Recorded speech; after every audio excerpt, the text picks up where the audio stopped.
merupakan satu-satunya planet yang mempunyai kehidupan. Ia telah wujud sejak 4.5 bilion tahun yang lalu. Pada hari ini, Arif akan menceritakan tentang 6 tajuk besar bagi bab 2 tingkatan 1. Mesti korang pernah tonton movie Ice Age kan? Kalau korang nak tahu, landscape dan hidupan dalam movie tersebut sama macam landscape bumi kita semasa zaman air batu dahulu. Zaman air batu merupakan garis masa geologi yang menunjukkan suhu bumi kita menurun. Pada masa itulah, sebahagian besar bumi kita dilitupi salji yang tebal dan suhu menurun buat masa yang lama.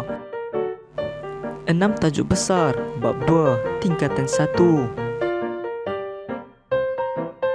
Pembentukan fizikal bumi. Bumi mempunyai beberapa tahap pembentukan fizikal, daripada satu plat sahaja sehingga menjadi beberapa benua seperti sekarang. Pada 650 juta tahun yang lalu, bumi ini tidak mempunyai sebarang hidupan. 390 juta tahun yang lalu, air laut masih lagi tawar dan hidupan yang pertama ialah ikan dan amfibia.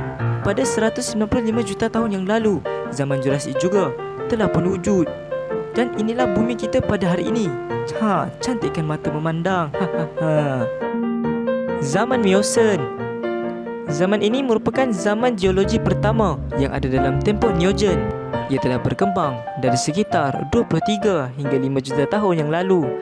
Pada masa ini jugalah mamalia dan burung bertumbuh dengan baik. Padang rumput pun berkembang dengan baik tau. Zaman Pliocene.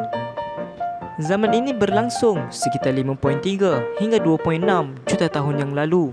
Kalau korang nak tahu, dataran tinggi yang berada di Colorado, Amerika Syarikat, iaitu Grand Canyon, wujud pada zaman ini. Zaman Pleistocene. Zaman ini berlaku sekitar 2.5 juta hingga 10,000 tahun yang lalu. Banyak kehidupan yang wujud pada zaman ini. Manusia pada zaman ini juga mengetahui cara membuat api dan telah sampai ke Australia melalui jalan darat dari Asia Tenggara, iaitu peta Sunda sekitar 50,000 tahun yang lalu. Zaman Holocene. Zaman yang telah bermula sejak 10,000 tahun yang lalu ini mencipta kemajuan dalam kehidupan manusia. Manusia zaman ini juga sudah mengetahui cara bercucuk tanam. Setelah itu, tamadun pada zaman ini terus berkembang dalam bidang keagamaan, pendidikan, pentadbiran dan undang-undang. Garis masa zaman air batu. Berikut merupakan haiwan yang telah wujud pada zaman air batu dahulu. Bison occidentalis, harimau bertaring panjang, dan woolly mammoth. Di zaman air batu. Antara ciri fizikal bumi pada zaman air batu ini ialah lautan di dunia membeku dan menyebabkan sebahagian besar bumi dilitupi salji. Kebanyakan mamalia pada zaman air batu ini tinggal di tanah pamah yang sejuk. Tumbuhan utama pada zaman ini ialah rumput dan tumbuhan renik yang menjala.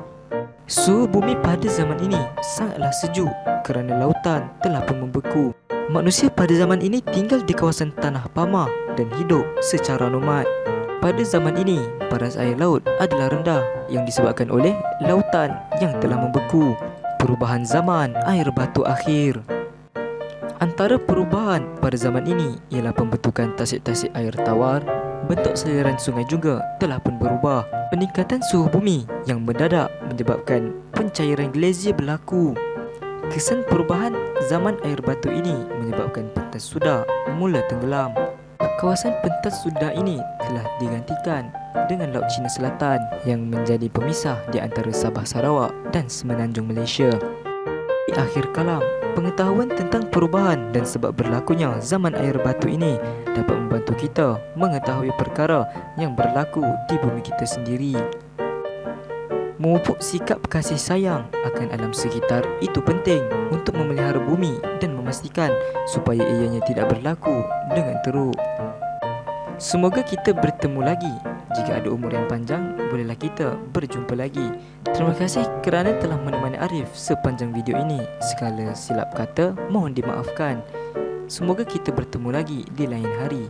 Assalamualaikum warahmatullahi wabarakatuh.